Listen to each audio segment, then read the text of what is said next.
Today I'll be reviewing the JX1601 Mini Foldable Quadcopter. Now you can get two versions of this.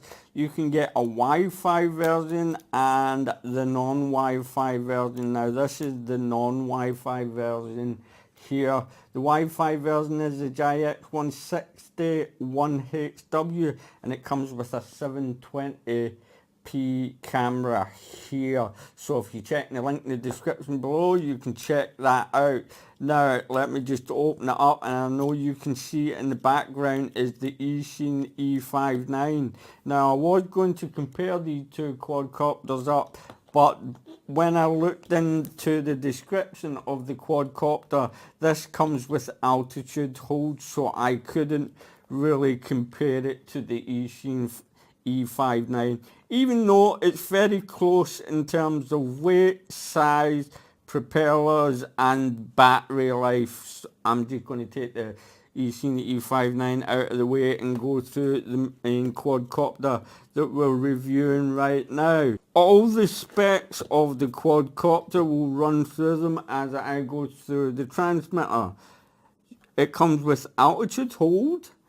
You have headless mode, and if you press the shoulder button here one time, you go into headless mode. That worked perfect. If you press and hold the button, it goes into return to home mode. But what I found was return to home didn't want to return to me, it wanted to return to my son. And I don't know why. Maybe he was doing some kind of voodoo magic on me. On the right hand side you've got your automatic takeoff and automatic land after you've armed the motor. On your left stick, if you push down, that's sure you've got your three rates. You've got low, medium and high. On your right hand stick, if you push down, you've got your 360 flips. You just pull the stick to the outer corner and the motors will start. You can either push in the right stick to take off or just push up or down to land. That's up to yourself. You have your trim buttons here, and it takes two AA batteries at the back. Now let's get that out of the way and bring the main quadcopter over itself. It comes with a one cell 3.7 200 milliamp detachable LiPo. Now this is what I like about this one, because unlike the eSheen E59, you can't just unplug the battery at the back and plug a new one in. You've got to wait and recharge it up. Now you can buy more batteries and fly it as many times as you want, but obviously take a break in between because you don't want to burn those little motors up.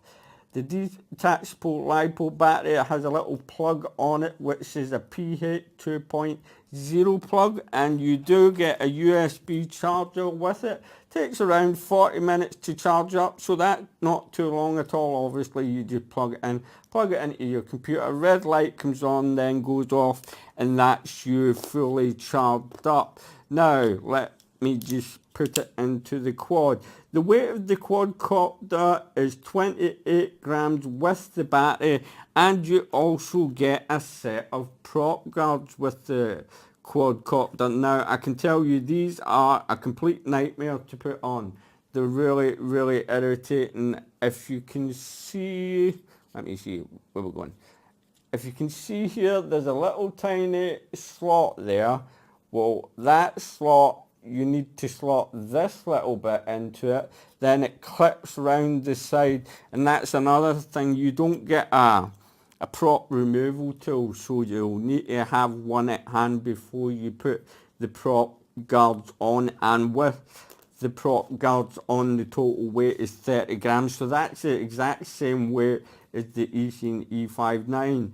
Now, from motor shaft to motor shaft, it's 78 millimeters, but when you've got the prop guards on, it's 133 millimeters. The props themselves are around 39 millimeters in length. It's basically the exact same as the E59 again, so you can change them around. You've got your power button on top. You just press the button and it comes on. You'll see one white LED light at the front, and you have two red LED lights at the back. They're not very visible, not comparing to the seen E59, but you can see them. They're not as good, and to turn it off you just press the button once and that's you. It's great. It's a great beginner quad because it's got altitude hold. I really did want to compare it to, like I said, the E-Scene, but there's another quadcopter out there. You probably already know. It's the JX1601 H345, which I'm afraid I do not have, and I should have ordered it. So I could have compared the three of them, but I've not got it, so I can't do that. But we are here to review this quadcopter, and you also get a manual with it. The manual's pretty straightforward and basic, but it tells you about how to set up the Wi-Fi and stuff like that. I would ignore that because obviously you've not got the Wi-Fi version, and if you want the Wi-Fi version, click the link in the description below, and don't forget you do get the spare set of propellers. That's it for the quadcopter. We're going to take it for a nice little flight indoors. I wouldn't fly it outdoors because you would want it no wind whatsoever. And before we go on to the test flight, I must say there's going to be a lot more stuff coming up on the channel, more quadcopters, FPV cameras, and the Mavic Air, would you believe it or not? Yes, but I don't really want to do an unboxing or any flying videos of it at all. And you'll be wondering why, and that's because there's like a million videos out there already. But if you want to see anything from the Mavic Air, tell me in the description below and I'll see what I can do, because I have never flown a DJI product in my life. I'll be a complete beginner to it. I'm doing a lot of reading up on it at the moment, and we'll see how that goes. That should be here on Monday or Tuesday, so wish me luck there. Anyway, we're going to get on to flying this little thing in the house, like I said, because of the altitude hold. I hope you like this little overview. Don't forget to hit the links in the description below. It helps me get more quadcopters, RC cars, you name it, in for me to review on the channel for everybody out there. And hopefully the channel will just grow and grow and grow. So thanks for watching this video. Don't forget to like and subscribe, and as always, my friends, happy flying. Okay, let's test this out. Warm the motors. I think we'll automatically take off, and there you have it. Let's see how it goes. We're in rate 1 at the moment. It wants to fly upwards just now, so I'm going to pop it into rate 2. That's us in rate 2.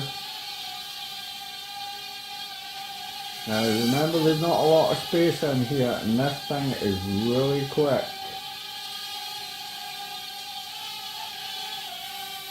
It's a nice little flyer, I'll tell you that much. Get a wee bit of drift. I did calibrate the gyro, but you can trim that out, but I'm not going to bother doing that just now. You trim it out to your liking, because I generally don't hover in one place. So what we're going to flip it. That wasn't too bad. It does gain a bit of altitude there, as you notice, when you flip the quad out. Right, I'll keep it there. Flip again. Yeah, and it's gaining altitude.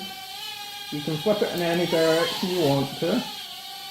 So you'll have to compensate for your flip.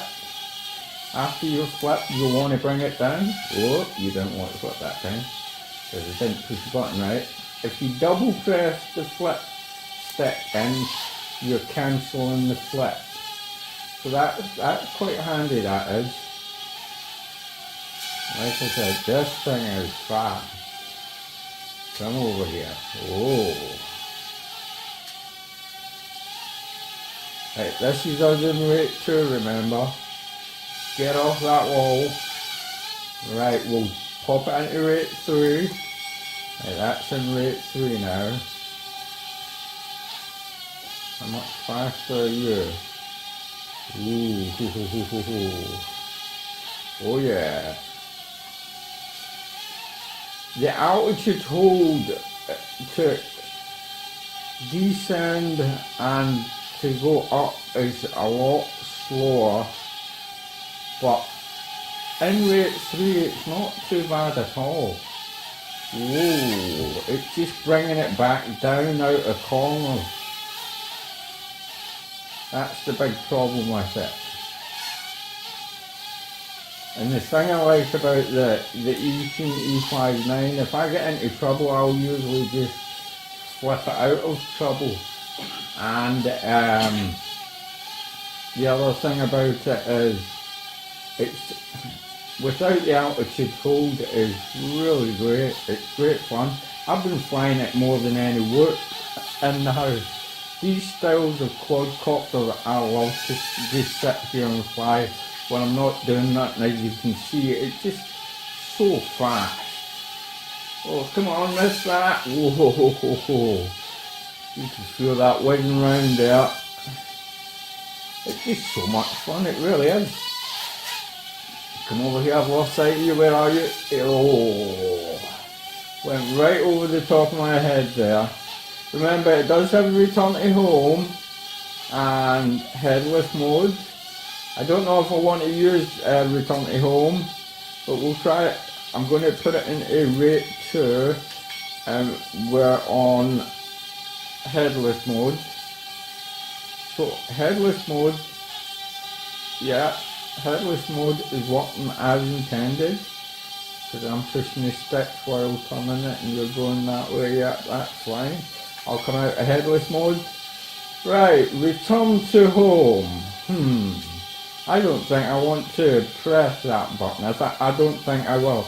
Now, as you notice there, look at the back. You can't really see those red LED lights very well if I go up.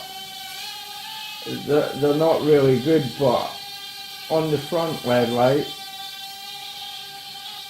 it's bright. It's not the brightest, but that's pretty good. So at night time, if you're up high with this quadcopter, it's going to be, oh, come away from there, no you don't. I think the battery's going low now. At night time, you're going to have a hard time seeing those rear red lights. They could have done a better job with that, I'm afraid. But overall, it's a great beginner quadcopter for indoor flying.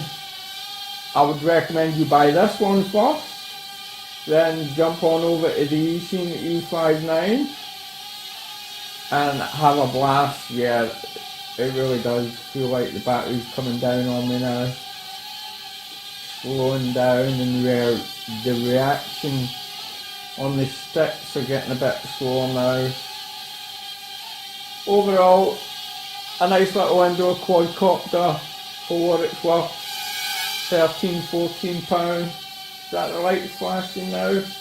Yes, it is indeed. That's the light flashing now. I'll bring it into land there. And there is the test flight. So, thanks for watching as always. Don't forget to like and subscribe, and happy flying, my friends.